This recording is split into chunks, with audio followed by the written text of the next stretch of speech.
jelang perayaan Misa dan Natal 2025.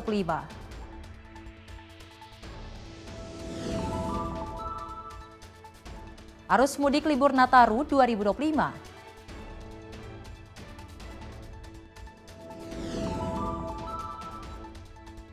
Simpan narkoba, tersangka pembunuhan diringkus bareng pacar.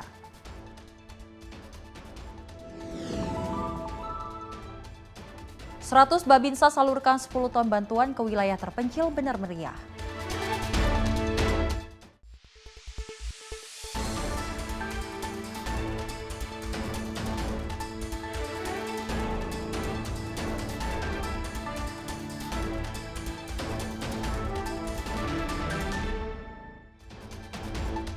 Halo pemirsa, senang sekali rasanya ruang redaksi kembali hadir menemani Anda. Selain 4 informasi utama tadi, kami akan menghadirkan informasi menarik lainnya untuk Anda. Bersama saya Sally Sregar, ini dia ruang redaksi selengkapnya. Dan pemirsa, kita awali informasinya di mana Gereja Katedral Jakarta melakukan berbagai persiapan menjelang perayaan Misa Natal dan perayaan Natal 25 Desember 2025. Persiapan ini dilakukan untuk memastikan ibadah berjalan aman, tertib, dan hikmat. Salah satunya dengan menyiapkan 5.000 kursi bagi jemaat, serta juga memperketat sistem keamanan di kawasan Gereja Katedral. Untuk mengetahui informasinya, kami sudah terhubung dengan jurnalis Simpo TV Jihan Nabila dan juru kamera Mutia Anggiani.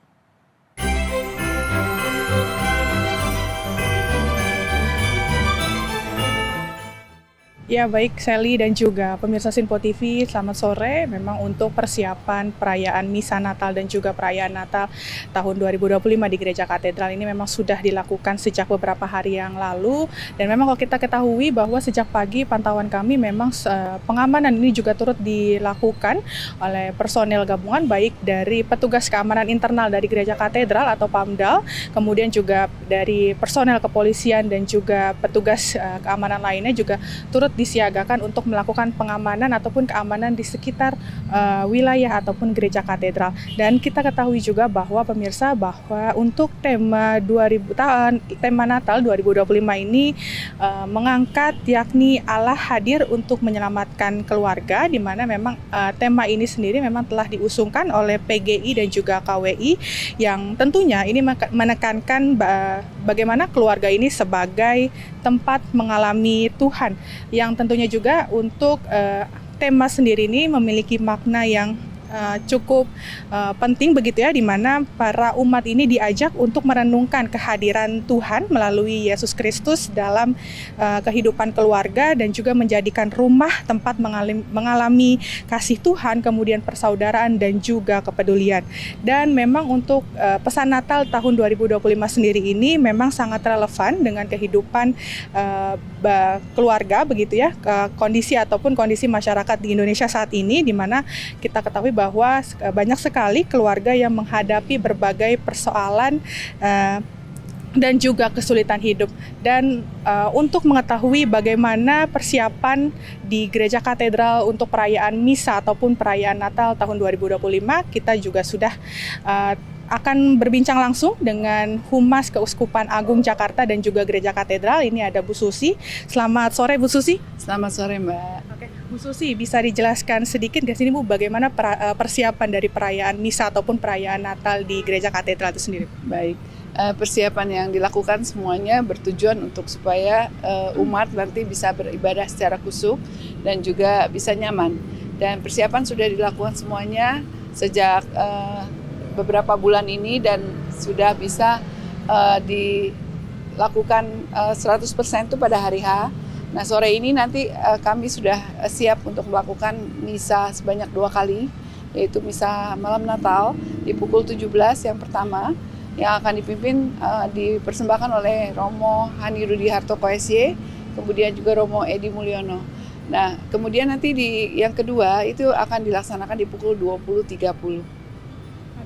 Kalau misalkan untuk perayaan Natal ataupun Misa tahun ini diperkirakan jemaat ini akan hadir ada sekitar berapa nih Bu?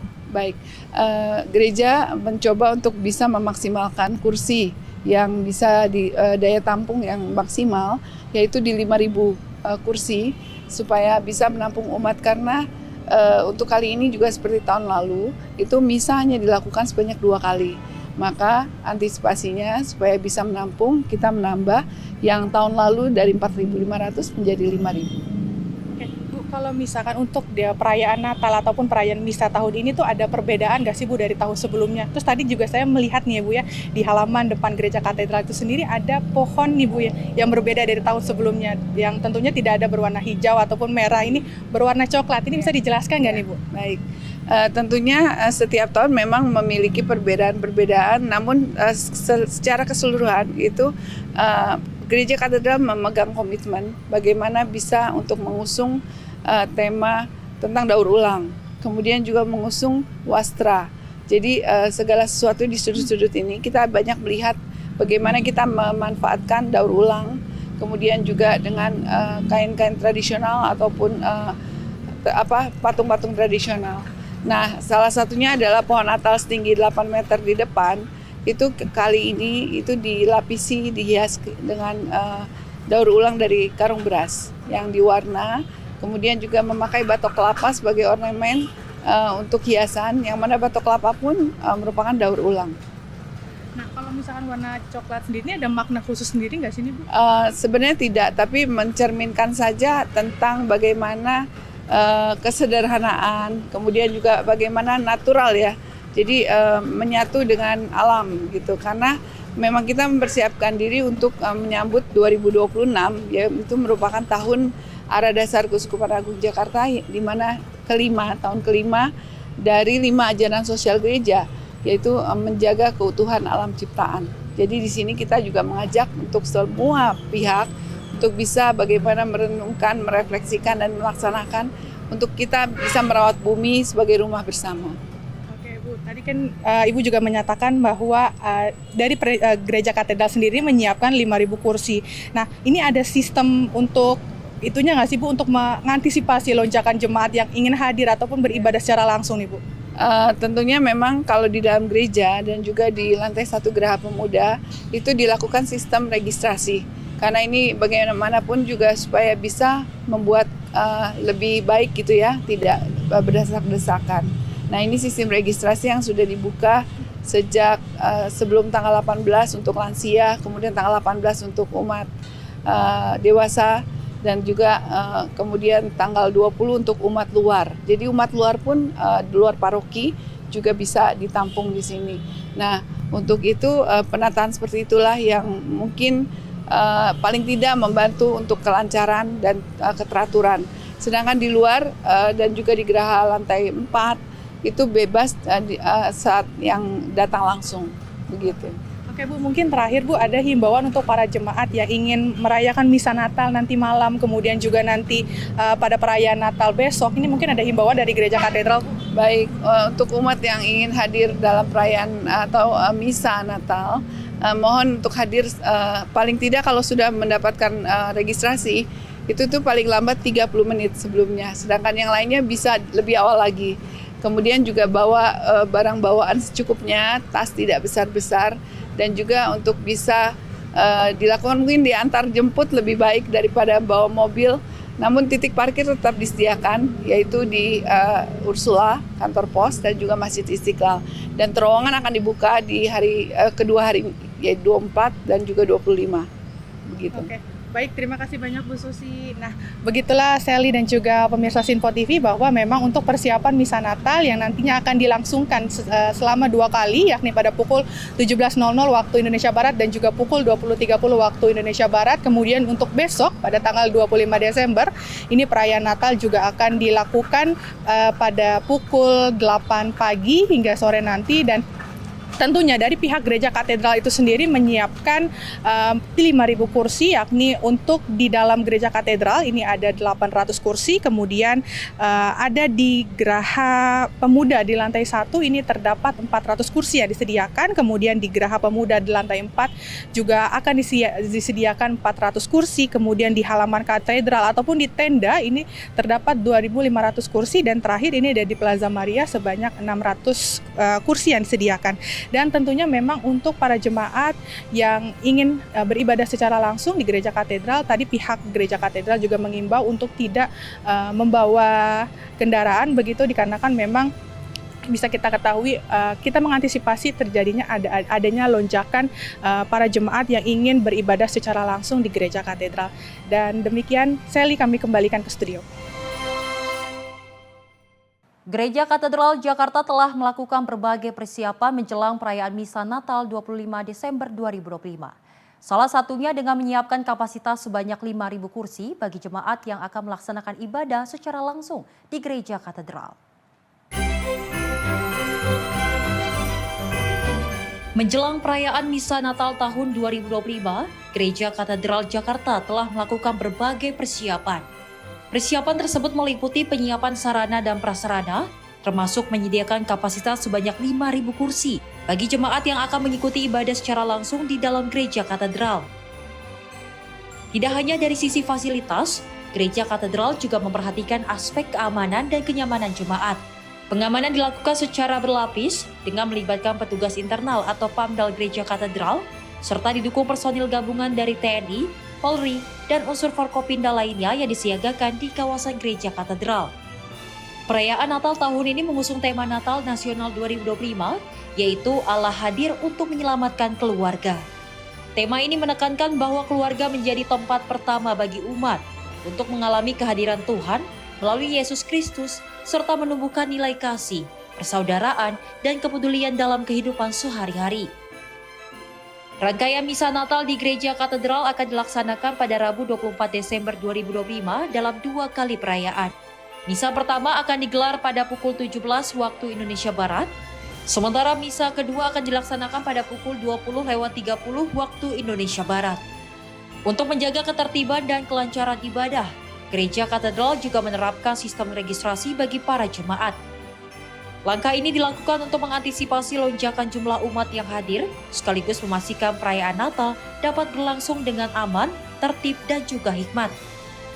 Dari Jakarta, Jihan Nabila, Mutia Agiani, Simpo TV melaporkan.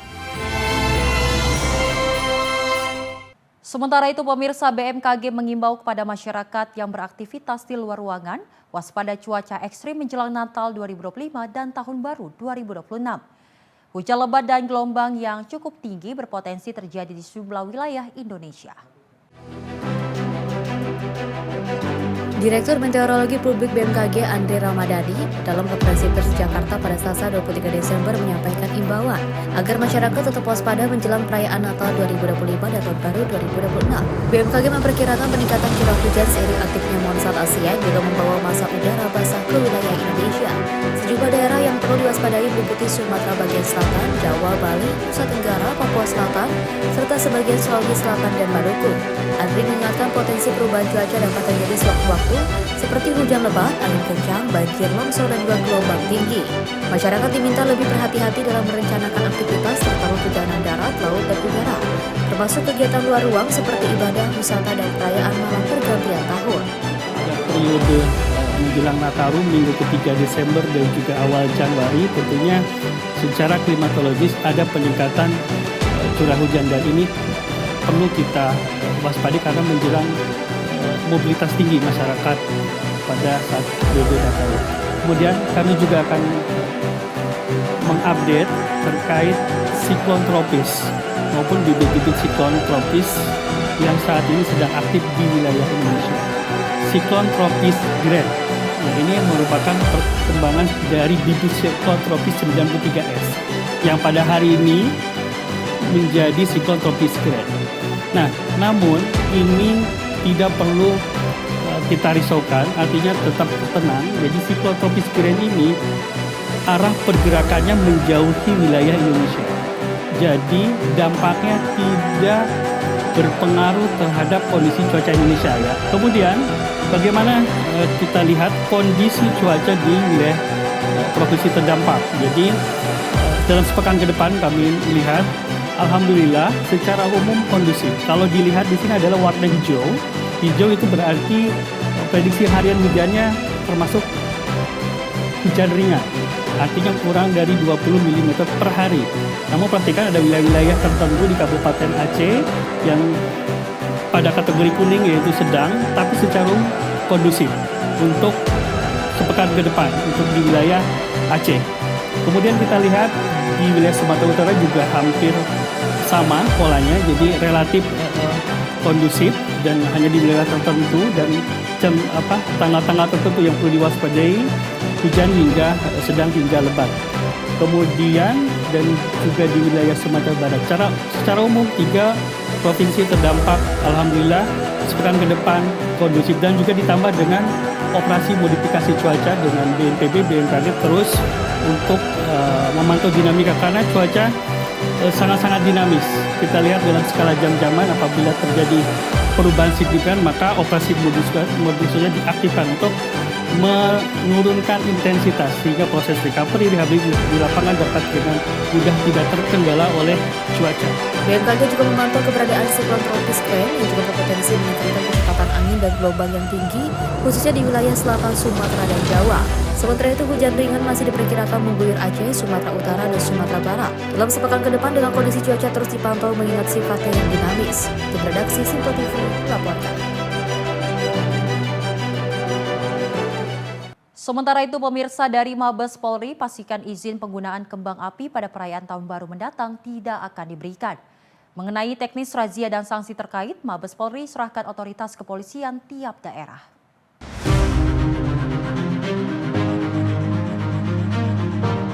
Kapolri Jenderal Polisi Listio Sigit Prabowo memastikan perayaan Tahun Baru menggunakan kembang api di setiap daerah di tanah air tidak akan diberi izin. Langkah ini dilakukan sebagai salah satu bentuk penghormatan atas bencana yang terjadi di Sumatera, khususnya di Provinsi Aceh, Sumatera Utara, dan Sumatera Barat. Hal ini disampaikan Listio saat meninjau arus mudik Nataru di Stasiun Pasar Senen, Jakarta, Selasa siang. Diketahui mengenai penerapan razia dan sanksi terkait aksi penggunaan kembang api ini, Listio menyerahkan otoritas tersebut kepada masing-masing kepolisian daerah di Indonesia. Harapan kita tentunya kita himbau kepada masyarakat agar kegiatan-kegiatannya lebih banyak digunakan untuk kegiatan-kegiatan yang bersifat doa untuk Sumatera, doa untuk negeri. Jadi kami tidak memberikan rekomendasi untuk penggunaan kembang api di akhir tahun karena kita tahu situasi saat ini semuanya sedang menghadapi situasi yang kita harapkan kita merasakan suasana kebatinan yang sama dan kita sama-sama mendoakan saudara-saudara kita yang sekarang terdampak bencana di Sumatera. Saya kira itu. Ya tentunya secara teknis nanti Polda yang akan menghimbau tapi yang jelas dari Mabes kita tidak memberikan izin untuk perayaan kembang api yang biasa dilaksanakan di tutup tahun. Dari Jakarta, Max Munte, Dava Rizkiano, Simpo TV melaporkan. Di tengah kemeriahan perayaan Natal 2025, Jemaat Gereja Katolik Hati Kudus Yesus di Kota Metro Lampung memilih cara unik untuk merayakan kelahiran Sang Juru Selamat. Bukan pohon Natal dari cemara atau ornamen mahal, namun limbah sehari-hari disulap menjadi pohon Natal sebagai simbol harapan dan kepedulian terhadap lingkungan. Beginilah penampakan puluhan pohon Natal unik yang berdiri di area halaman Gereja Katolik Hati Kudus Yesus, Kota Metro Lampung. Dengan tema cinta kehidupan dan lingkungan hidup, jemaat membuat pohon Natal dari limbah dan barang bekas sehari-hari. Limbah yang biasanya berakhir di tempat sampah, kini menjelma menjadi dekorasi Natal yang menarik perhatian jemaat dan pengunjung. Salah satu pohon Natal yang paling menyita perhatian terbuat dari ban mobil bekas yang disusun menyerupai kerucut setinggi 2 meter. Ban-ban tersebut dicat hijau, dihiasi lampu kelap-kelip, serta ornamen manusia salju di sebelahnya. Selain itu terdapat juga pohon Natal yang dibuat dari susunan botol plastik dan botol oli bekas dengan kombinasi warna cerah.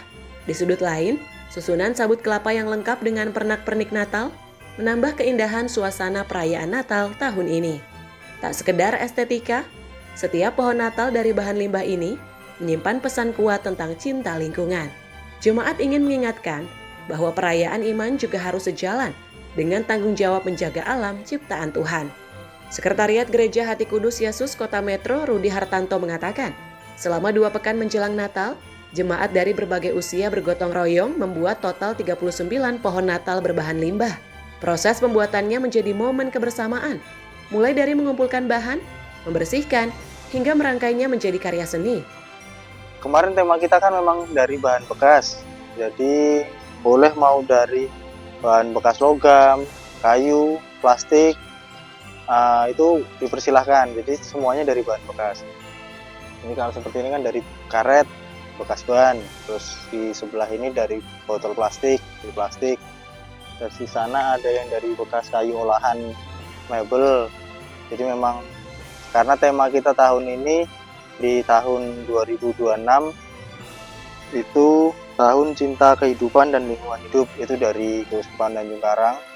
Jadi kita di Paroki Metro ini menggalakkan supaya kita lebih mencintai lingkungan dengan mengumpulkan sampah-sampah yang bisa dipergunakan untuk supaya tidak mencemari lah gitu. Yang sekarang sudah dipasang ada 39. Itu dari 33 lingkungan dan sekolah-sekolah yang ada di sekolah Katolik yang ada di Metro. Dengan pohon Natal yang terbuat dari limbah dan barang bekas, Natal tahun ini pun terasa lebih hangat. Bukan hanya karena cahaya lampu yang menyala, namun juga karena pesan sederhana yang ditanamkan, bahwa harapan bagi masa depan bumi bisa dimulai dari hal kecil, bahkan dari limbah yang selama ini dianggap tak bernilai. Dari Metro Lampung, Immanuel Simorangkir, kontributor Sinpo TV, melaporkan. Dan pemirsa, bagi Anda yang ingin memberi kejutan berupa hantaran bingkisan atau hampers bertema Natal kepada orang-orang tersayang, keluarga dekat maupun rekan bisnis, kini Anda tidak perlu khawatir. Di Denpasar, Bali, salah satu produsen kue rumah berkreasi dengan membuat kreasi kuliner unik berupa kue roll lukis bertema Natal. Selain sebagai hampers, kreasi kue roll lukis ini juga banyak diburu sebagai hidangan pelengkap saat acara kumpul keluarga di hari Natal.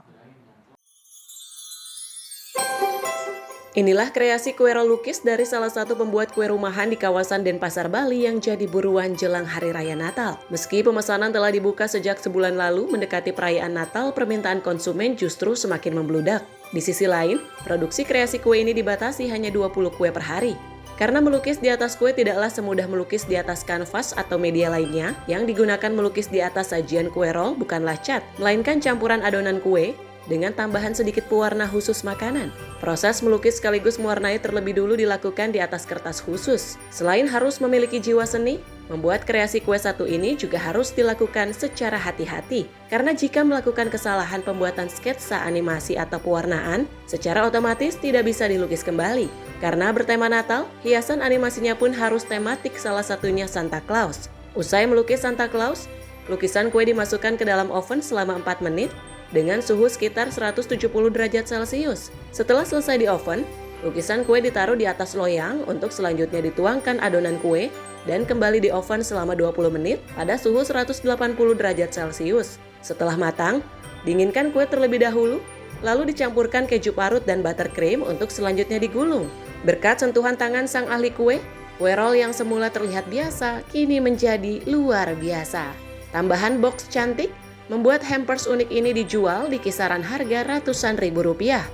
Natal ini kan identik sama Santa Claus. Jadi kalau kue biasanya diisiin beberapa variasi lah ya. Ada Santa Claus-nya, terus ada beberapa variasi Natal. Mereka tertarik gitu Pak dengan harga yang terjangkau. Saya ada macam-macam pilihan. Beberapa dan harganya juga terjangkau dan juga pastinya ada beberapa variasi Natalnya. Itu pemesanannya sudah dari kapan, Bu?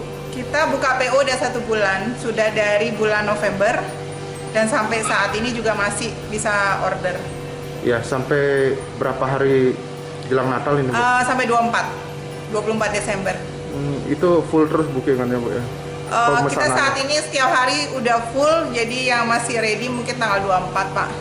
Selain membuat kreasi kue roll lukis bertema Natal, pembuat kue rumahan ini juga menerima pesanan beragam kue bertema Natal lainnya yang disesuaikan dengan keinginan pemesan seperti kue cookies 3 dimensi dengan berbagai karakter unik. Dalam momentum Hari Raya Natal, beragam kreasi kue ramai dipesan dari berbagai daerah di Pulau Bali secara online. Menariknya, kreasi kue roll lukis bertema Natal ini membuat konsumen harus berpikir berkali-kali lipat sebelum memakannya, karena enggan untuk merusak lukisan yang terdapat pada kue. Dari Bali, Bagus Raditya, kontributor Sinpo TV melaporkan.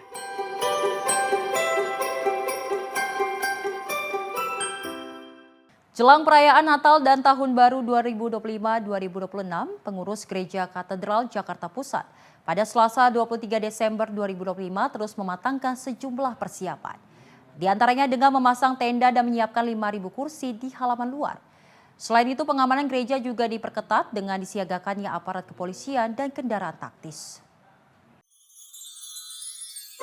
Gereja Katedral Jakarta Pusat terus mematangkan sejumlah persiapan dalam menghadapi Hari Raya Natal 2025 dan Tahun Baru 2026. Panitia dan pengurus juga sudah memasang sejumlah tenda di halaman luar, lengkap dengan dekorasi pendukung. Tak hanya itu, ribuan kursi pun disiapkan untuk menampung para jemaat pada malam misa Natal nanti. Pada perayaan Natal kali ini, ruangan dalam gereja dapat menampung 800 jemaat dan halaman luar bisa menampung hingga 5.000 jemaat. Ibadah misa Natal akan digelar Gereja Katedral selama 2 hari, mulai dari 24 Desember hingga hari H 25 Desember. Pada misa malam Natal hari Rabu 24 Desember akan dilaksanakan 2 kali, yakni pukul 17.00 waktu Indonesia Barat dan pukul 20.30 waktu Indonesia Barat. Sementara untuk Kamis 25 Desember akan digelar 4 kali, yaitu pukul 8.30 waktu Indonesia Barat, pukul 11.00, pukul 16.00, dan pukul 18.00 waktu Indonesia Barat. Selain persiapan yang matang, pengamanan di Gereja Katedral juga telah diperketat dengan disiagakan aparat kepolisian dan kendaraan taktis.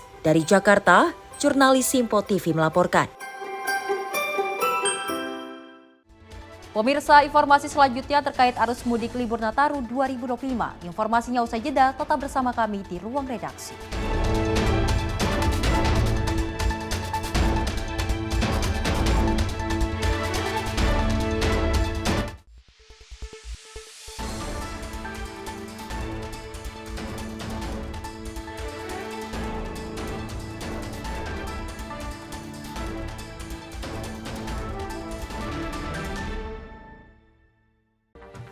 Rangkaian peristiwa penting kami hadirkan untuk menemani sore hari Anda.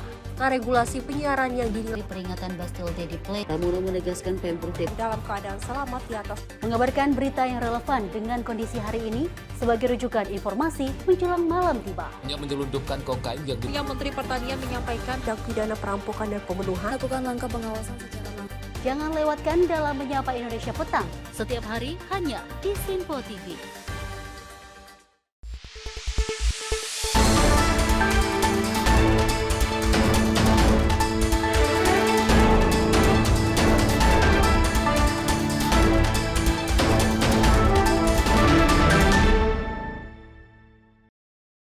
Terima kasih pemirsa, Anda masih menyaksikan Ruang Redaksi. Informasi kita lanjutkan, di mana Kapolri Listio Sigit Prabowo meninjau langsung suasana libur mudik Natal dan Tahun Baru di Stasiun Pasar Senen, Jakarta.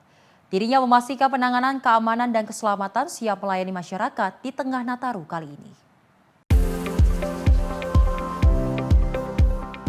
Guna memastikan kualitas pelayanan pengamanan dan keselamatan para calon pemudik, Kapolri Jenderal Polisi Listio Sigit Prabowo meninjau langsung Stasiun Pasar Senen Jakarta Pusat bersama Menteri Perhubungan Budi Purwagandi serta Dirut PT KAI Bobi Rashidin. Kapolri mengungkapkan kesiapan personilnya di sektor transportasi menjadi perhatian penting guna menghadapi titik potensi bencana alam atas para pemudik. Selain itu, Listio juga menyoroti potensi aksi kriminalitas di tengah-tengah para pengunjung yang memanfaatkan hiruk-pikuk mudik libur Nataru ini. Kita hanya ingin memastikan bahwa manakala terjadi situasi yang personil-personil harus siap, khususnya apabila ada bencana, baik peralatan, sarana prasarana, personilnya, dan titik-titik terdekat, semuanya kita harapkan betul-betul bisa respon cepat, sehingga kemudian terkait jalur bisa diatasi, permasalahan-permasalahan yang ada bisa segera diatasi, dan ini tentunya menjadi bagian dari apa yang diperintahkan Bapak Presiden untuk memberikan pelayanan terbaik terhadap libur Nataru ini, khususnya terkait dengan layanan-layanan yang dipilih oleh masyarakat. Saya kira saya pesan karena memang trafiknya padat sekali, kemudian jumlah masyarakat juga sangat banyak. Tentunya tolong seluruh petugas yang ada antisipasi jangan sampai ada permasalahan-permasalahan kriminalitas, dan petugas-petugas yang ada tolong waspada. Pos-pos sudah ada, masyarakat yang kira-kira memiliki keluhan apa saja silakan untuk dilaporkan di pos-pos pengaduan yang ada. Dari Jakarta, Max Munte, Dava Rizkiano, Sinpo TV melaporkan. PT KAI Persero menghimbau calon pemudik untuk menjaga keselamatan saat memanfaatkan periode libur Nataru 2025. KAI turut melayani para calon pemudik yang hendak berangkat di tiap stasiun maupun melalui call center yang ada.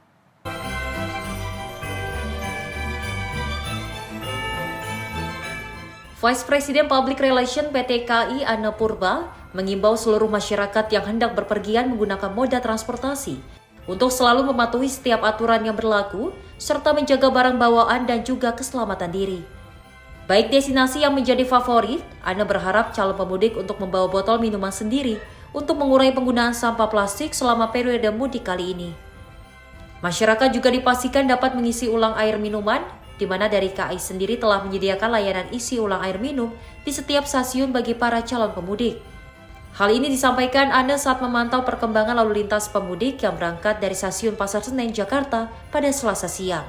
Kepada masyarakat yang masih ingin memaksimalkan liburan ini, masih bisa ada kesempatan untuk melakukan pengecekan tiket ketersediaannya di website ataupun akses My KAI di kontak center 24 jam 021121 terkait dengan informasi, dan kami selalu mengingatkan supaya pengguna jasa kereta api ini mematuhi aturan-aturan, juga berkoordinasi dengan petugas-petugas kami, dan jangan lupa untuk tetap mengutamakan keselamatan dan kurangi sampah plastik dengan membawa tumbler, karena di stasiun ada water station yang bisa dimaksimalkan untuk layanan pengguna.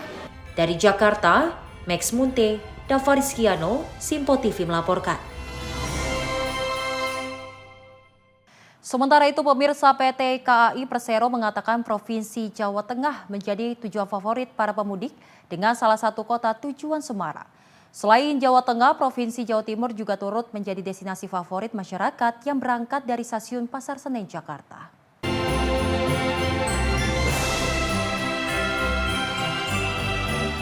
Vice President Public Relation PT KAI Anne Purba mengungkapkan Provinsi Jawa Tengah menjadi destinasi favorit calon pemudik yang berangkat dari stasiun Pasar Senen, Jakarta dengan kota tujuan Yogyakarta hingga Semarang. Selain Provinsi Jawa Tengah, Jawa Timur turut digandrungi para pemudik dengan tujuan kota Surabaya hingga Malang. Di sisi lain, Provinsi Jawa Barat seperti kota Bandung juga menjadi tujuan favorit para pemudik. Hal ini disampaikan Anne setelah tinjauan bersama Kapolri dan Menteri Perhubungan di stasiun Pasar Senen, Jakarta. Keberangkatan para pemudik ini memang sudah terjadi sejak awal bulan Desember, di mana untuk puncak tertingginya sendiri terjadi pada tanggal 25 Desember dan 28 Desember 2025. Adapun masyarakat yang berpergian turut menggunakan diskon 30% yang disediakan pemerintah bagi masyarakat yang menggunakan moda transportasi kereta api pada 22 Desember hingga 10 Januari. Jadi kalau dari Jakarta sendiri favorit dari semua ya, dari semua secara nasional itu adalah Jawa Tengah. Termasuk itu nomor satunya adalah Jogja, kemudian Solo, baru Semarang. Ya, jadi ini adalah tujuan-tujuan yang utama, dan kami juga melihat bahwa stasiun-stasiun seperti Jogja dan Lempuyangan juga menjadi stasiun yang padat, baik dari timur dan juga barat. Dari Jakarta, Max Munte, Dava Rizkiano, Sinpo TV melaporkan. Pemirsa, PT KAI Persero memastikan puncak arus mudik libur Natal dan Tahun Baru kali ini terjadi pada tanggal 25 Desember. Stasiun Pasar Senen, Jakarta juga disebut menjadi satu-satunya stasiun terpadat yang melayani calon pemudik kali ini.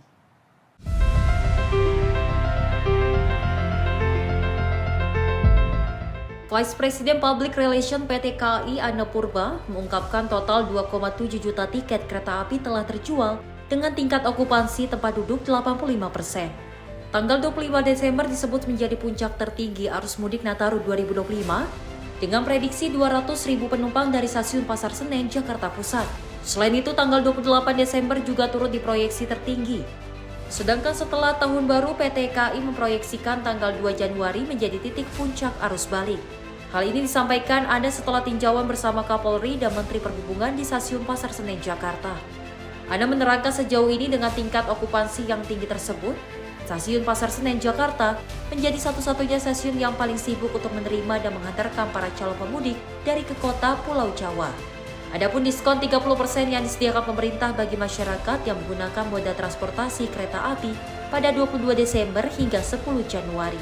Tiket tadi ya, hampir kan lebih dari 3,7 juta seat itu kereta lokal dan kereta jarak jauh. Kalau kereta lokal itu hampir 2,7, itu sudah 85% ininya akupansinya. Kemudian kita melihat proyeksinya bahwa besok tanggal 25 juga menjadi salah satu hari yang cukup tinggi. Kemudian di tanggal 28 dan juga setelah tahun baru itu sekitar tanggal 2. Jadi ini adalah proyeksi-proyeksi yang kami lakukan dan kami melihat bahwa stasiun Pasar Senen adalah menjadi stasiun yang paling sibuk ya, karena untuk keberangkatan dan tujuan ketika selesai liburan juga stasiun Pasar Senen menjadi stasiun paling ramai. Dari Jakarta, Max Munte, Davarisdiano, Simpo TV melaporkan. Dari Menteri Perhubungan RI Dudi Purwagani melepas keberangkatan bus mudik gratis Nataru 2025-2026 pada 23 Desember 2025 di Terminal Pulau Gebang, Jakarta. Program mudik gratis ini bertujuan memberikan pelayanan kepada masyarakat serta mengurangi kepadatan lalu lintas. Menteri Perhubungan RI Dudi Purwagani melepas keberangkatan peserta mudik gratis Natal 2025 dan Tahun Baru 2026 pada Selasa 23 Desember 2025 di Terminal Pulau Gebang, Jakarta dengan bus yang diselenggarakan Kementerian Perhubungan. Dalam kesempatan itu terlihat Menhub sempat berbincang dengan sejumlah peserta mudik gratis sebelum keberangkatan. Tahun ini Kemenhub menyediakan 75 unit bus untuk mengangkut 3.090 penumpang serta 2 unit truk untuk mengangkut 60 sepeda motor. Adapun terdapat 10 rute kota tujuan yaitu Solo, Yogyakarta, Surabaya, Wonosobo, Semarang, Wonogiri, Cilacap, Purwokerto, Malang, dan Madiun. Program mudik gratis ini bertujuan memberikan pelayanan kepada masyarakat serta mengurangi kepadatan lalu lintas serta menekan potensi kecelakaan lalu lintas khususnya sepeda motor yang sering terjadi pada masa liburan. Tim redaksi Simpo TV melaporkan. Jalur kawasan Puncak Kabupaten Bogor pada Rabu pagi dipadati sejumlah kendaraan pemudik hingga wisatawan dari arah Jakarta menuju kawasan wisata Puncak hingga mengarah ke Kabupaten Cianjur. Tercatat ada 10.000 kendaraan mendominasi kendaraan roda 4 hingga roda 2 melintasi kawasan Puncak.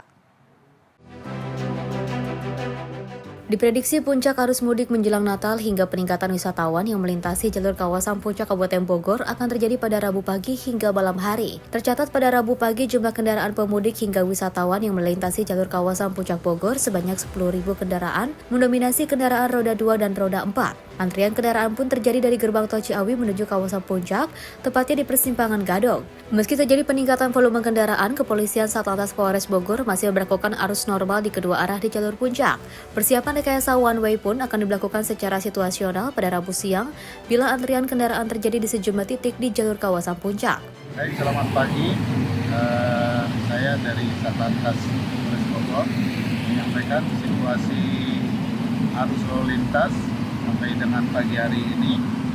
Untuk jumlah kendaraan tadi tercounting sampai pukul 07.00 dari semalam yang exit tol Ciawi berjumlah 10.300 kendaraan.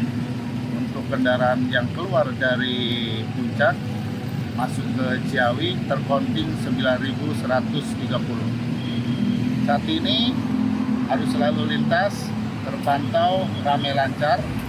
Untuk tugas atau anggota yang berjaga di jalur Puncak sudah di titik plotting masing-masing melakukan pengaturan titik-titik hambat atau trouble spot yang ada di jalur Puncak. Kalau dilihat dari timeline atau masa liburnya, prediksi kami untuk puncak arus mudik terjadi pada hari ini. Namun demikian kita masih lihat perkembangannya nanti siang sampai sore nanti.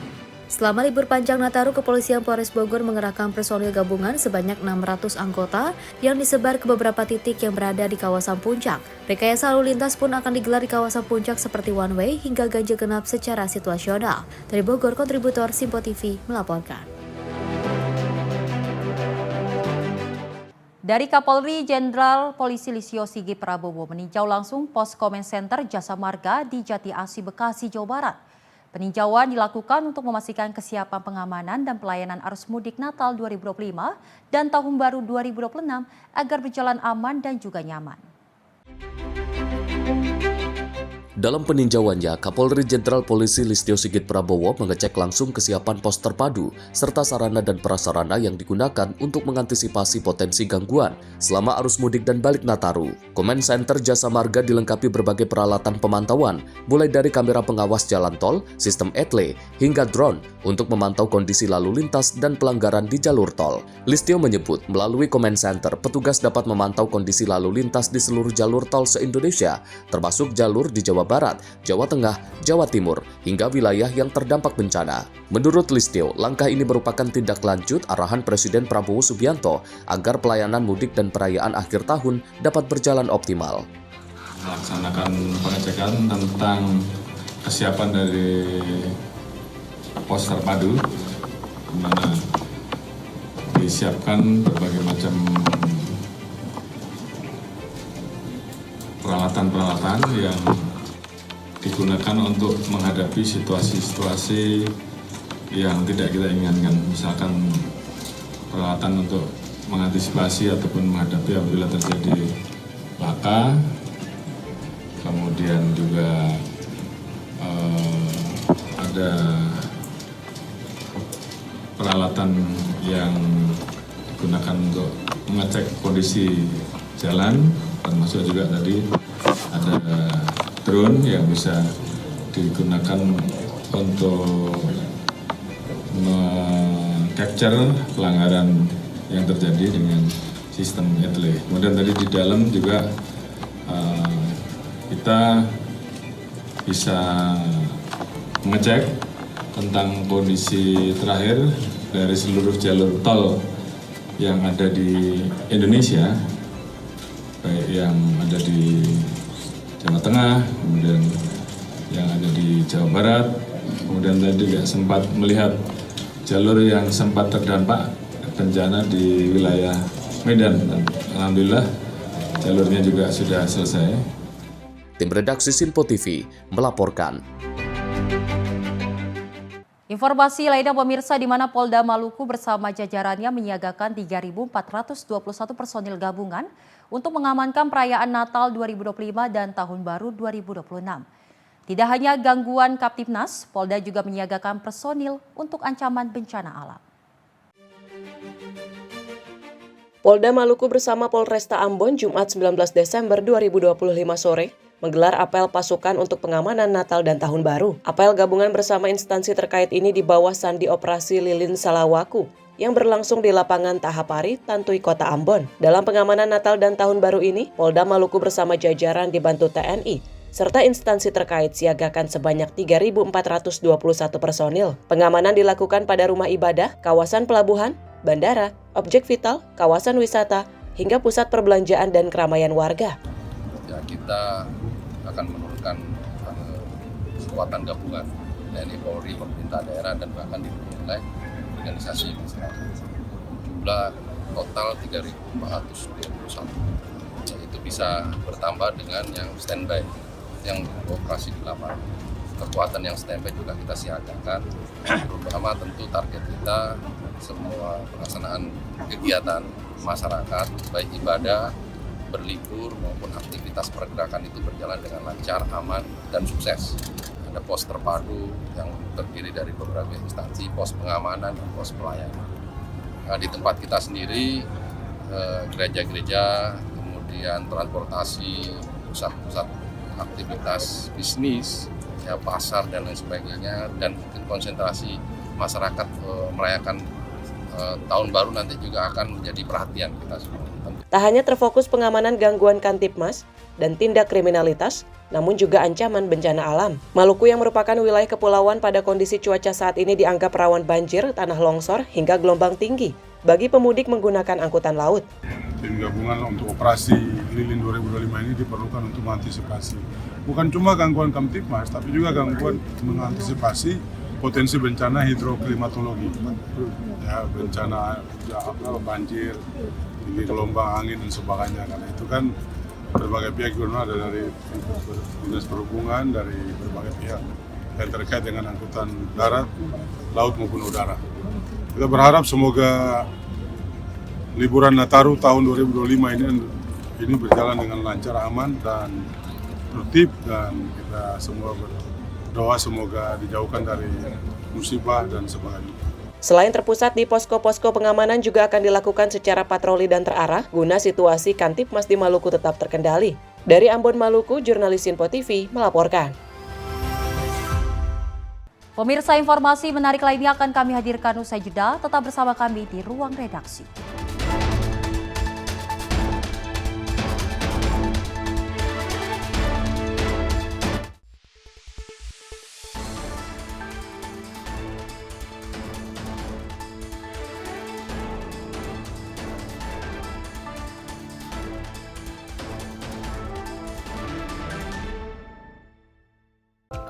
Horas Maju Ajo Medan. Untuk Anda yang berada di Bandar Baru, Sumatera Utara, kini Sinpo TV hadir di channel digital 28 UHF. Jangan lupa terus lakukan scan ulang secara berkala agar Sinpo TV hadir sebagai televisi terbaik di layar kaca Anda. Sinpo TV, referensi berita politik masa kini.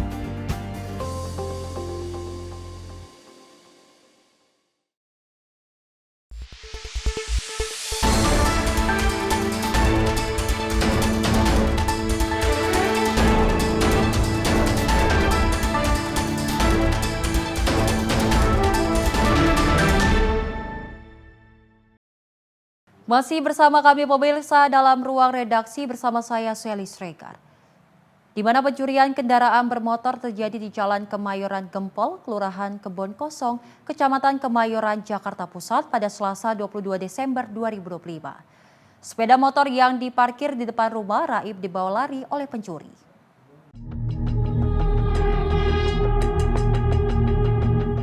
Kendaraan yang dicuri merupakan sepeda motor jenis Suzuki Satria dengan nomor polisi R6848MG. Berdasarkan keterangan pemilik sepeda motor diparkir di depan rumahnya namun dalam kondisi tidak dikunci stang. Saat pemilik menyadari kendaraan tersebut sudah tidak berada di lokasi parkir, kejadian ini kemudian dilaporkan dan menjadi perhatian warga sekitar.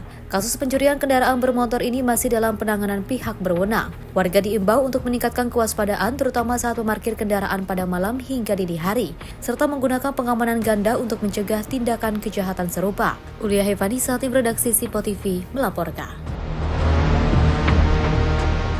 Seorang anak lelaki yang hilang saat mencari ikan dan bermain perahu dari styrofoam bersama 3 temannya pada Senin sore 22 Desember 2025. Akhirnya ditemukan di seberang dari tempat awal tenggelam pada Selasa sore 23 Desember 2025. Korban yang berusia 12 tahun ini dibawa ambulan ke rumahnya di Pulau Gebang, Jakarta Timur untuk dimakamkan.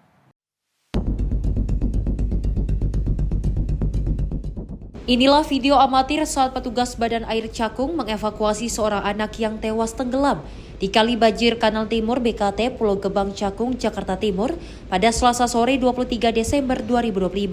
Sejumlah orang yang turun ke kali ini langsung mengevakuasi korban dan menaikkannya ke atas perahu karet sambil menunggu petugas terkait tiba di lokasi.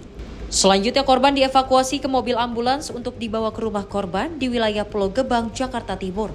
Menurut keterangan petugas yang mengevakuasinya, korban yang berinisial R usia 12 tahun ditemukan dengan radius 300 meter dari lokasi awal korban tenggelam. Teriakan warga dari atas jembatan, kebetulan kita tadi lagi duduk di sini mau apel, kita ke pinggir kali. Nah, setelah dipanggil-panggil itu kepalanya mutar, ya kita lihat kepalanya muter-muter di dalam air. Akhirnya kita turun berempat apa berlima tadi. Nah, pas waktu turun udah kesentuh kaki. Nah, kita kesentuh kaki, kita rabak kagak ada. Akhirnya naik mayatnya, telungkup. Nah, telungkup, kondisi tangan udah begini. Nah, telungkup, badannya yang tadi kelihatan sama kepalanya. Akhirnya kita tunggu dulu, kita masukkan ke perahu, kita tunggu petugas dari Basarnas atau petugas kepolisian atau yang lainnya. Itu dari Pulau Gebang, Dewasa anak-anak? Anak-anak umurnya 12 tahun.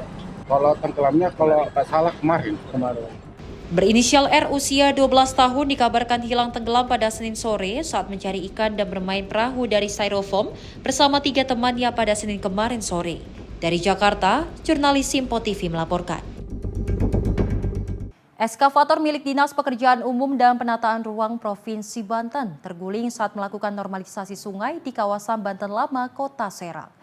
2 orang pekerja mengalami luka-luka setelah sempat terjebak di dalam kabin yang terperosok ke dalam saluran air. Pecahan. Rekaman video amatir warga ini memperlihatkan detik-detik tergulingnya sebuah eskavator di depan Vihara Avaloki Tesvara, kawasan Banten Lama. Alat berat yang tengah menggeruk sedimen lumpur ini tiba-tiba oleng sebelum akhirnya terperosok ke dalam sungai. Insiden yang terjadi pada Senin sore 22 Desember 2025 sempat membuat warga dan pekerja di sekitar lokasi panik. Sebelum kejadian, sejumlah saksi mata sebenarnya sudah berteriak memberikan peringatan karena melihat posisi alat berat yang tidak stabil. Namun karena deru mesin yang cukup keras, operator diduga tidak mendengar peringatan tersebut. Akibatnya operator dan kenek ekskavator sempat terpelanting dan tertimbun lumpur. Warga yang berada di lokasi langsung bergerak cepat memecahkan kaca kabin untuk menyelamatkan kedua korban. Beruntung keduanya hanya mengalami luka ringan dan langsung dievakuasi ke puskesmas terdekat. Dari belakang ini nama, dari belakang sana. Kita mau ke depan, nah pas itu jatuh tiba-tiba ini sopir ini kendaraannya berlalu sendiri gitu. Terus karena sopir ini juga bilang ini ya sudah gelap kan, karena gelap ini. Jadi dari situ langsung jatuh si sopirnya di dalam masih kena ini, jalannya sama-sama jatuh. Dan tolong dulu tuh kena itu dan kita mau cek itu macam itu ketakutan mungkin masih baru-baru kan kemarin dibawa di puskesmas dulu. Nah itu kedua karena kepenanganan biasa disuruh ke rumah sakit provinsi sekarang adanya dibawa ke rumah sakit provinsi. Dari Serang, Banten, jurnalis Simpo TV melaporkan. Pohon randu berdiameter lebih dari 2 meter tumbang dan menimpa 2 unit mobil di areal Hotel Holiday Inn, Bandar Lampung. Akibat kejadian ini, 1 orang pengemudi terjepit di dalam mobil dan baru dapat dikeluarkan setelah 3 jam proses evakuasi oleh tim gabungan. Proses evakuasi korban pohon tumbang di areal Hotel Holiday INN Bandar Lampung berlangsung dramatis pada Selasa siang 23 Desember 2025. Pohon randu dengan diameter sekitar 2 meter itu tumbang dan menimpa 2 unit mobil. 1 unit mobil mengalami rusak ringan, sementara mobil lainnya yang ditumpangi 3 orang asal Jakarta ringsek tertimpa bagian batang pohon. Dari 3 penumpang di dalam mobil, 1 orang diantaranya terjepit di bagian kabin kendaraan. Tim pun harus melakukan evakuasi khusus akibat besarnya pohon yang menimpa hampir seluruh bagian mobil. Setelah berjibaku selama kurang lebih 3 jam, korban yang mengalami luka berat akhirnya berhasil dievakuasi dan dibawa ke Rumah Sakit Abdul Muluk Bandar Lampung untuk mendapatkan perawatan medis. Dalam proses evakuasi ini puluhan personil diterjunkan dari berbagai unsur, mulai dari TNI, Polri, pemadam kebakaran, BPBD, Satpol PP, hingga pamong setempat. Jadi tadi kita terima laporan kurang lebih pukul 10 terjadi pohon tumbang yang menimpa kendaraan di lokasinya tepatnya di Hotel Bukit Randu. Alhamdulillah pukul 1:10 korban berhasil kita evakuasi, 1 orang domisilinya dari luar kota, kalau tidak salah tadi dari Tangerang atau Jakarta, sedang dibawa ke rumah sakit. Untuk luka saat ini masih dalam pemeriksaan medis, kita belum bisa pastikan kondisi luka yang diderita oleh korban. Di dalam mobil ada 3 orang, tapi yang terjepit ada 1 orang. Kesulitan kita memang teman-teman lihat sendiri pohon ini besar dan juga hampir seluruhnya menimpa kendaraan tersebut sehingga kita membutuhkan waktu kurang lebih 3 jam untuk bisa mengevakuasi korban di dalam mobil. Petugas mengimbau masyarakat untuk meningkatkan kewaspadaan, terutama saat melintasi jalanan yang dipenuhi pohon besar, terlebih saat cuaca buruk. Selain itu, para pelaku usaha yang di halaman atau areal usahanya terdapat pohon besar dapat melakukan pemangkasan dan pemotongan. Dari Bandar Lampung, jurnalis Simpo TV melaporkan. Sementara itu, pemirsa, aparat kepolisian Polres Malang berhasil membongkar jaringan narkoba yang beroperasi di wilayah Malang Raya. Kasus ini terungkap hasil pengembangan penangkapan tersangka pembunuhan yang simpan dan edarkan narkoba. MFA, ST, dan MAH diamankan saat narkoba Polres Malang karena menyimpan dan mengedarkan narkoba jenis double L, ganja, dan sabu-sabu.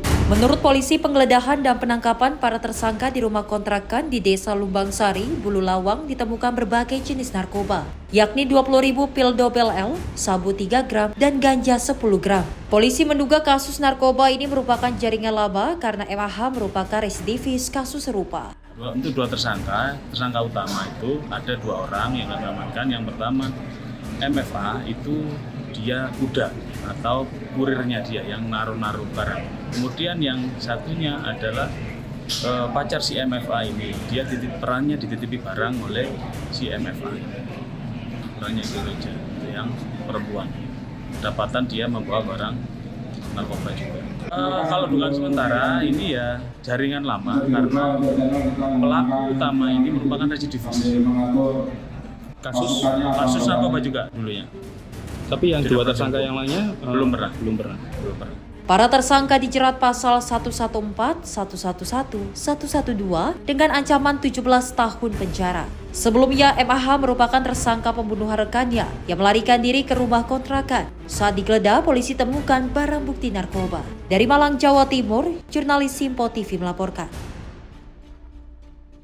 Informasi peristiwa lainnya, pemirsa, di mana warga di daerah Kentingan, Kecamatan Jebres, Solo dikejutkan dengan penemuan bayi di teras rumah kosan. Bayi dengan jenis kelamin laki-laki tersebut berada di dalam kardus dan dalam keadaan meninggal dunia. Inilah rekaman detik-detik seorang perempuan yang nekat menghabisi dan membuang bayinya sendiri di teras step kos Putri di kawasan Jebres, Solo, Jawa Tengah. Dalam rekaman CCTV, perempuan tersebut nampak membawa sebuah kardus yang berisi bayi yang baru saja dilahirkannya. Kemudian kardus berisi bayi tersebut ditaruh di depan pintu tempat kos Putri. Saat itu kondisi bayi sudah dalam keadaan meninggal dunia dengan tali pusar serta ari-ari yang masih menempel. Berbekal rekaman kamera CCTV, polisi langsung mengamankan seorang perempuan berusia 22 tahun dengan inisial SAH. Pelaku ditangkap tak berselang lama usai bayi malang tersebut ditemukan. Salah seorang warga, Joko Susanto, menyampaikan bahwa bayi malang itu pertama kali ditemukan penghuni kos yang curiga ada kardus di dekat pintu. Penghuni kos lalu membuka kardus dan mendapati bayi malang dengan diselimuti jaket. Usai diperiksa, ternyata bayi dengan jenis kelamin laki-laki itu dalam keadaan meninggal. Kejadian ini lalu dilaporkan ke warga dan diteruskan ke aparat. Tiba-tiba yang kos itu mau masuk kos kok ada dus aqua terletak di samping pintu. Ternyata setelah dibuka kok ada bayinya. Jadi, tapi dia pas berangkat mau ke kampus belum ada katanya jam 8. Tapi setelah pulang jam 10 lebih 15 menit katanya kok ada dus aqua di sini, yaitu tadi. Ditemukan kondisi bayi sudah posisi dilapisi jaket 2 sama ada sapu tangannya. Di sampingnya ada ari-ari, terus dia posisinya sedakep itu. Kayaknya sudah meninggal, tidak ada nafas yang. Wakapolresta Solo AKBP Sigit menjelaskan bahwa kasus ini terjadi karena pelaku yang merupakan ibu kandung bayi malang tersebut tak bisa menahan malu. Saat melahirkan bayi dengan jenis kelamin laki-laki tersebut menangis karena panik tak ingin ada orang lain yang tahu. Pelaku kemudian membekap mulut bayi tersebut hingga akhirnya meninggal karena kehabisan nafas. Polisi juga masih memburu ayah biologis bayi tersebut. Dalam hal ini unit PPA Polresta Solo yang akan melakukan pendalaman dengan memperhatikan kondisi psikologis pelaku. Yang terduga itu nggak mau bicara, kemungkinan masih down ataupun putus asa atau stres, namun dari pihak PPA tetap ngomong, dari PPA tetap pelan-pelan untuk meminta keterangan, dan akhir dari terkini sudah membuka pelan-pelan karena malu. Terdapat memar pada wajah dan leher akibat kekerasan tumpul atau menyebabkan kematian karena mati lemas akibat kekurangan oksigen. Pelaku menaruh bayi tersebut di depan kos putri yang beralamatkan di wilayah Jebres. Sementara itu, hasil otopsi menunjukkan jika bayi laki-laki malang itu meninggal dunia karena kehabisan nafas. Akibat perbuatannya, pelaku terancam pasal 80 ayat 3 tentang perlindungan anak dengan ancaman hukuman maksimal 15 tahun penjara. Dari Solo, Jawa Tengah, Raditya Hermansyah, kontributor Sinpo TV, melaporkan. 10 sekolah SMA di Kota Depok menerima pesan elektronik berisi ancaman bom serta penculikan. Polres Metro Depok bersama Gegana menyisir sekolah-sekolah yang menjadi sasaran pesan beruntun tersebut.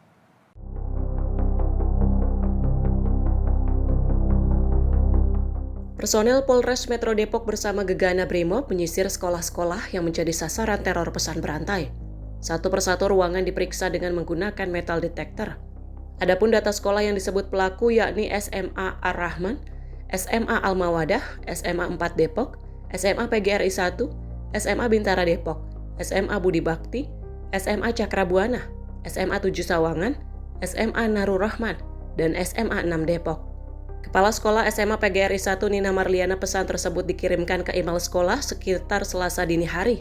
Awalnya ia mengira itu hanya pesan iseng. Kami sih dapat email dari emailnya itu dari sesama anggota FKSS ya, Forum Kepala Sekolah Depok. Jadi itu ada beberapa sekolah yang mendapat surat ini.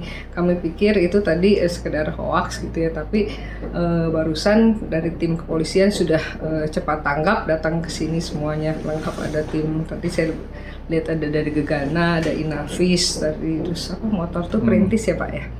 Dan ya banyak lah gitu, dan alhamdulillah tidak ditemukan apa. Ya, jadi khawatir, tadinya kami pikir hoak ya, kalau udah seperti ini serius ya, mudah-mudahan cepat ketangkep dah ini pelakunya gitu.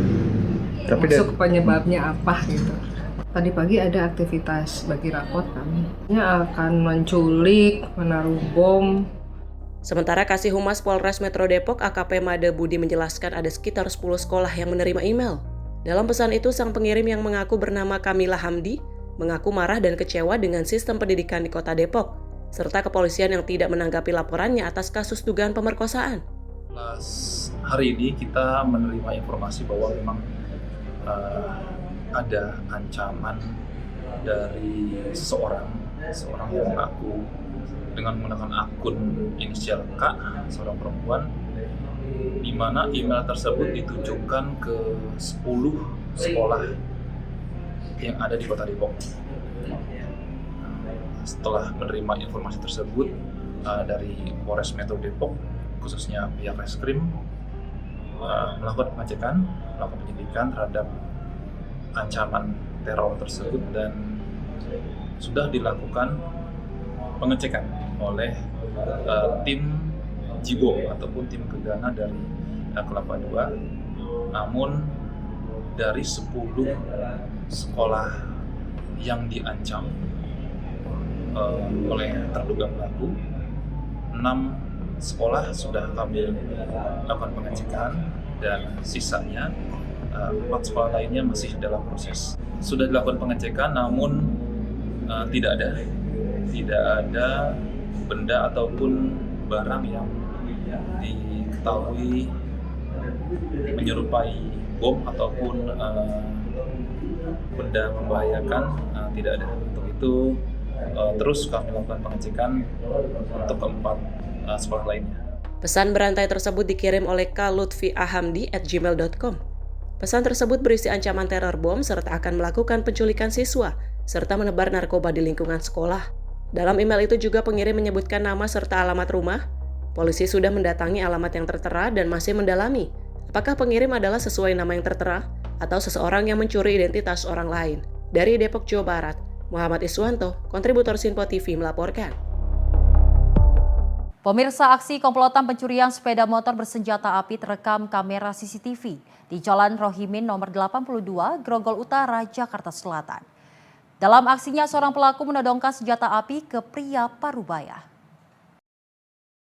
Aksi curanmor bersenjata api ini terjadi pada Minggu 21 Desember 2025 sekitar pukul 7 pagi. Peristiwa terjadi di depan rumah kos Senayan 1, Jalan Rohimin nomor 82 Grogol Utara, Jakarta Selatan. Dalam rekaman CCTV terlihat salah satu pelaku menodongkan senjata api ke arah seorang pria parubaya yang saat itu sedang menyapu jalan. Tindakan ini diduga dilakukan untuk mengintimidasi warga agar tidak menghalangi aksi pencurian. Tak berselang lama pelaku kemudian meninggalkan lokasi kejadian. Sementara rekannya berhasil membawa kabur 1 unit sepeda motor hasil curian. Mutiara Aina Putri, tim redaksi Sinpo TV, melaporkan. Pemirsa, nasib calon jemaah haji terdampak bencana, namun informasinya usai jeda, tetap bersama kami di Ruang Redaksi.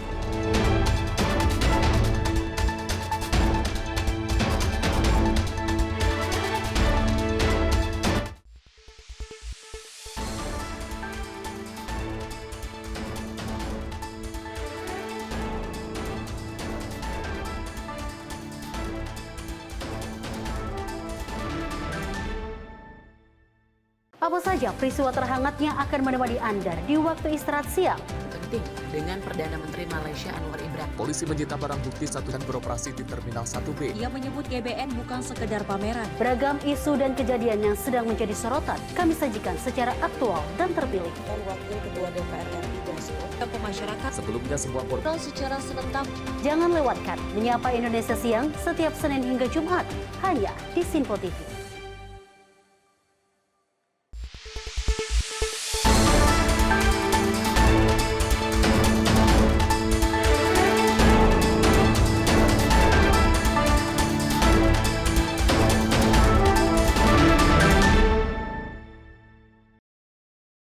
Terima kasih pemirsa, Anda masih menyaksikan Ruang Redaksi. Informasi kita lanjutkan, di mana Menteri Haji dan Umroh Muhammad Irfan Yusuf mengungkapkan bahwa calon jemaah haji yang terkena dampak bencana di wilayah Sumatera berpotensi akan dialihkan dalam ibadah haji pada 2027.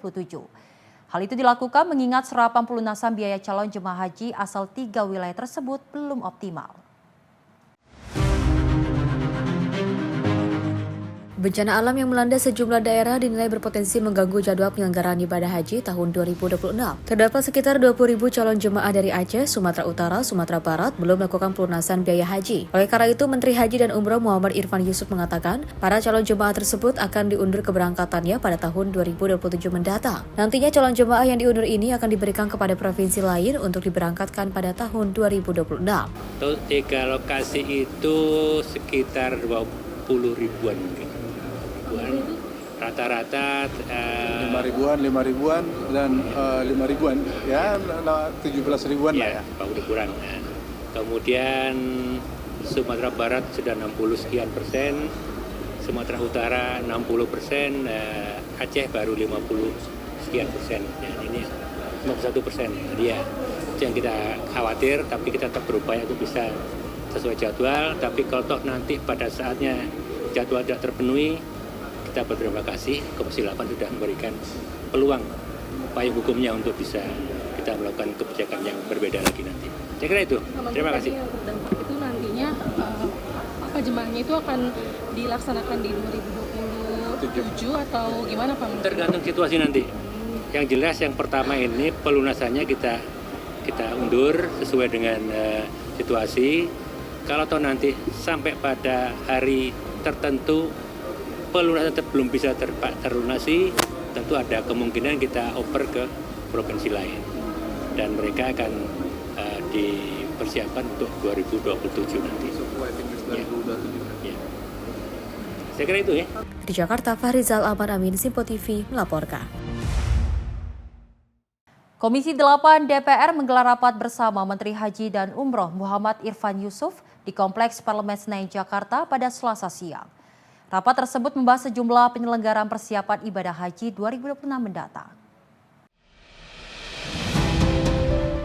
Dalam masa reses DPR, Komisi 8 DPR menggelar rapat bersama Menteri Haji dan Umrah Muhammad Irfan Yusuf di Kompleks Parlemen Senayan, Jakarta. Ketua Komisi 8 DPR Marwanda Sopang mengatakan bahwa rapat tersebut digelar secara tertutup dikarenakan membahas perihal persiapan penyelenggaraan ibadah haji pada 2026 mendatang. Marwan juga menyebut rapat itu juga membahas perihal berbagai hal langkah-langkah kedaulatan sebagai payung hukum untuk Kementerian Haji. Nantinya beberapa pasal sebagai payung hukum ini akan tetap sesuai dengan koridor peraturan dan perundang-undangan yang berlaku.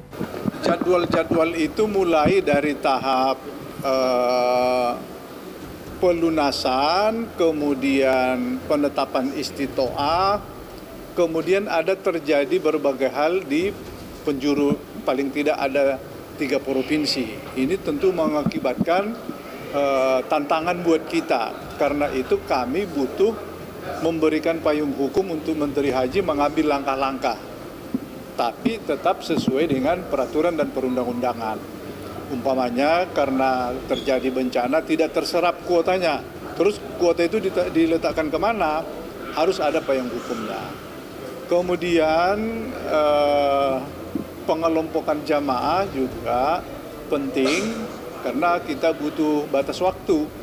Kalau tidak akan terjadi seperti masa lalu, akan kacau balau penempatan jamaah antara kloter 1, kloter 2, kloter 3, itu tidak boleh lagi terjadi. Kalau sudah diputuskan kloter 1 itu tidak boleh pindah-pindah karena akan problem nanti di Saudi.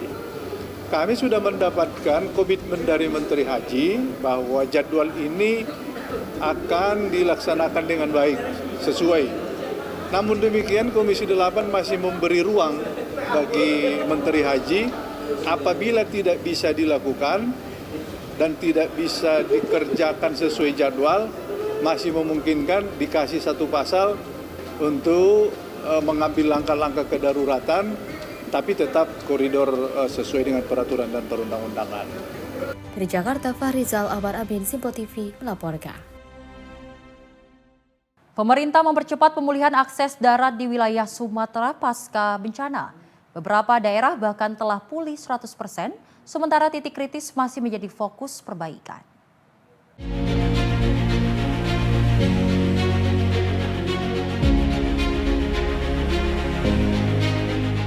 Pemerintah terus mendorong pemulihan akses darat di wilayah Sumatera yang terdampak bencana. BNPB melaporkan sejumlah daerah bahkan telah berhasil memulihkan infrastruktur hingga 100%. Kepala Pusat Data Informasi dan Komunikasi Kebencanaan BNPB, Abdul Muharri menyebut, sejumlah titik krusial menunjukkan kemajuan signifikan berdasarkan data Kementerian PUPR.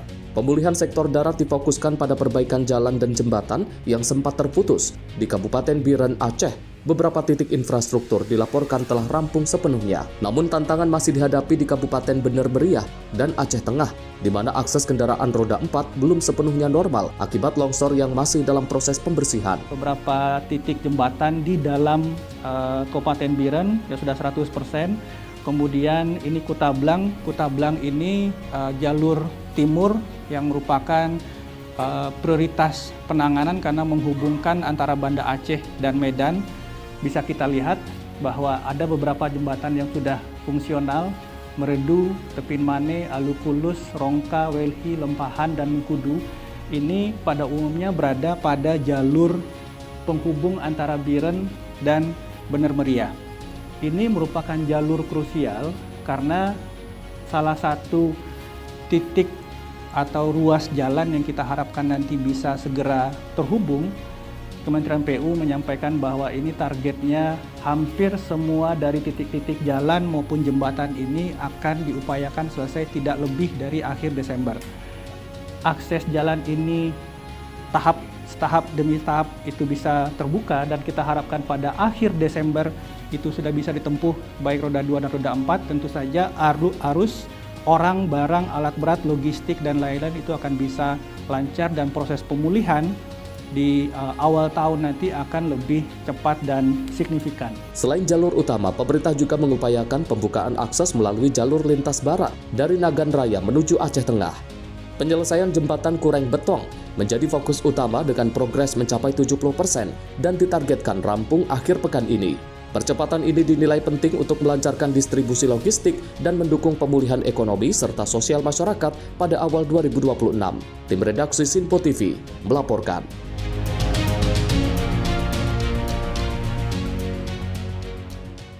Dari Menteri Sosial RI Saifullah Yusuf menyerahkan bantuan bagi penyandang disabilitas terdampak banjir bandang di Sibolga, Sumatera Utara pada 21 Desember 2025. Bantuan juga diarahkan untuk mendukung rehabilitasi sosial dan pemulihan psikososial penyandang disabilitas. Pemerintah melalui Kementerian Sosial bersama Komisi Nasional Disabilitas serta RBM, Hephata, HKBP Sibolga menyalurkan bantuan bagi penyandang disabilitas terdampak banjir bandang di Sibolga, Sumatera Utara. Bantuan asistensi rehabilitasi sosial atau atensi dan juga sembako diserahkan langsung oleh Menteri Sosial RI Saifullah Yusuf pada 21 Desember 2025 kepada para penerima manfaat. Bantuan yang diberikan berupa paket sembako, kursi roda, dan alat bantu jalan. Melalui pemberian bantuan ini, pemerintah memberikan pelindungan jaminan sosial dan pemulihan bagi kelompok rentan terdampak bencana. Bantuan juga diarahkan untuk mendukung rehabilitasi sosial dan pemulihan psikososial penyandang disabilitas. Tim redaksi Simpo TV melaporkan. Sementara itu, pemirsa 100 Babinsa TNI dikerahkan menembus medan ekstrim untuk menyalurkan 10 ton bantuan ke wilayah terpencil Benar Meriah Aceh. Aksi ini memastikan warga terdampak bencana kembali menerima pasokan pangan tepat waktu. Medan berat di Pegunungan Gayo tidak menghalangi 100 Babinsa TNI dalam menyalurkan 10 ton beras ke warga terdampak bencana di wilayah terpencil Benar Meriah Aceh. Para Babinsa dari Satuan Percepatan Mobilitas Korem 011 Liliwangsa menggunakan sepeda motor trail untuk menembus jalur sempit, licin, dan berlumpur agar bantuan tepat sasaran. Setiap motor membawa sekitar 25 kg beras dan harus melewati jembatan darurat serta kawasan bekas longsor. Komandan kegiatan Letnan Kolonel Patri Andi Arianto menyebut penggunaan motor trail sebagai solusi paling efektif karena kendaraan roda 4 tidak mampu menjangkau medan sulit di Pegunungan Gayo. Selain jalur darat, distribusi juga dilakukan melalui udara untuk memastikan semua wilayah terdampak mendapatkan bantuan. Kehadiran TNI di Aceh, Sumut, dan Sumbar melibatkan lebih dari 36.000 personel yang tidak hanya menyalurkan logistik tetapi juga memperbaiki infrastruktur, memulihkan akses transportasi, dan membantu trauma healing bagi anak-anak terdampak bencana. Tim redaksi Simpo TV melaporkan. Informasi lainnya pemirsa, di mana Menteri Pekerjaan Umum Dodi Hanggodo merespon peristiwa banjir yang melanda kawasan wisata kolam air panas Guci Tegal di Jawa Tengah beberapa waktu lalu. Infrastruktur sektor pekerjaan umum dipastikan tidak terdampak serta tidak memakan korban jiwa.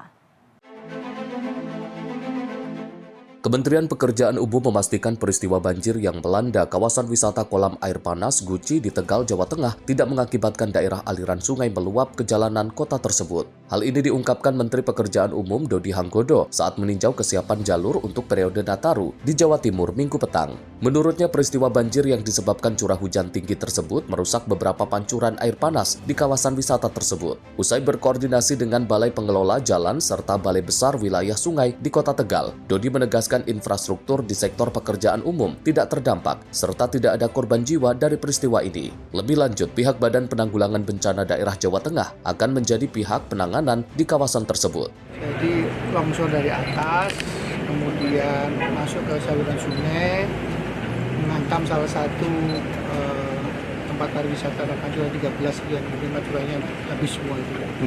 Tapi kan nggak ada korban jiwa. Dan kemudian beberapa saat kemudian kan kondisi sudah mulai melandai ya. Tidak ada aliran sungai yang melimpas ke jalan. Jadi sementara kalau dari CPU aman lah, kan tidak ada korban jiwa. Mungkin yang akan sibuk di sana lah BPD kali ya. Dari Jawa Tengah, Max Munte Azizul Hakim, Simpo TV melaporkan. Badan Nasional Penanggulangan Terorisme menyalurkan bantuan puluhan ekor kambing serta pelatihan pembuatan paving block bagi warga Kecamatan Menes, Kabupaten Pandeglang, Banten. Program pemberdayaan ekonomi desa siap siaga ini bertujuan untuk meningkatkan kesejahteraan masyarakat sekaligus sebagai upaya mencegah masuknya paham radikalisme di lingkungan desa. Menteri Desa dan Pembangunan Daerah Tertinggal Yandri Susanto bersama Kepala BNPT Komjen Pol Purnalawirawan Edi Hartono meninjau langsung lokasi peternakan kambing dan workshop pembuatan paving block di Kecamatan Menes, Pandeglang, Banten. Menariknya, material paving block yang dibuat warga ini memanfaatkan limbah batu bara dari PLTU Labuan. Bantuan tersebut merupakan bagian dari program kolaboratif Desa Siap Siaga yang digagas oleh BNPT. Kepala BNPT Komjen Pol Purnalawirawan Edi Hartono menyatakan, program yang bekerja sama dengan Kemendes dan PT PLN Indonesia Power ini adalah langkah nyata untuk memperkuat ekonomi warga. Dengan ekonomi yang mandiri diharapkan masyarakat tidak mudah terpapar paham radikalisme.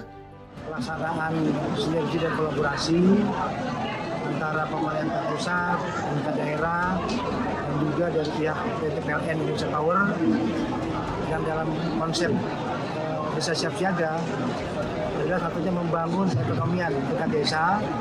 Dan alhamdulillah dari pihak PLN sudah memberikan bantuan berupa workshop untuk pembuatan pumping block yang bersumber dari limbah padat PLTU Labuan.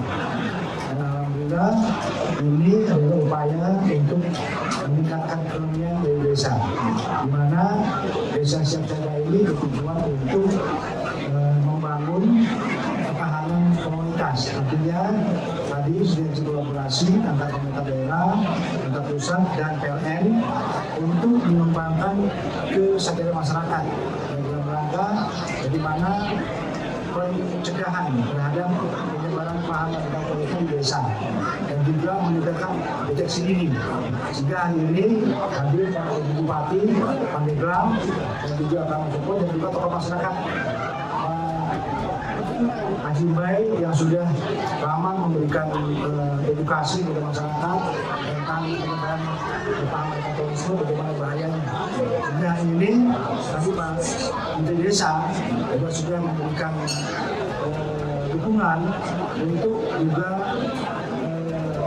lebih lanjut dilakukan perkembangan ataupun pengembangan terhadap workshop ini. Dan dari Pak Dirut PLN ini juga sudah sama membawa komitmen untuk kita sama-sama membangun desa. Sementara itu Mendes PDT Yandri Susanto mendukung penuh program pemberdayaan ini. Bahkan pihaknya siap membantu penyerapan hasil produksi paving block karya warga Menes tersebut agar terus berkelanjutan. Kami melakukan kolaborasi untuk membangun desa, terutama dari sisi ekonomi. Dan ini kolaborasi yang luar biasa karena limbah dari PLTU Labuan, yaitu limbah padat pabah, PS dan badan es itu bisa dibuat untuk paving block. Dan tadi juga ada pengemukan peternakan domba. Nah, ini cara kita untuk mengimplementasikan Asta Cita ke-6 Bapak Presiden Prabowo membangun dari desa dan dari bawah untuk pemerataan ekonomi sekaligus pemerataan kemiskinan. Maka kolaborasi ini perlu kita tingkatkan, perlu kita replikasi ke tempat lain, tentu perlu keterlibatan banyak pihak.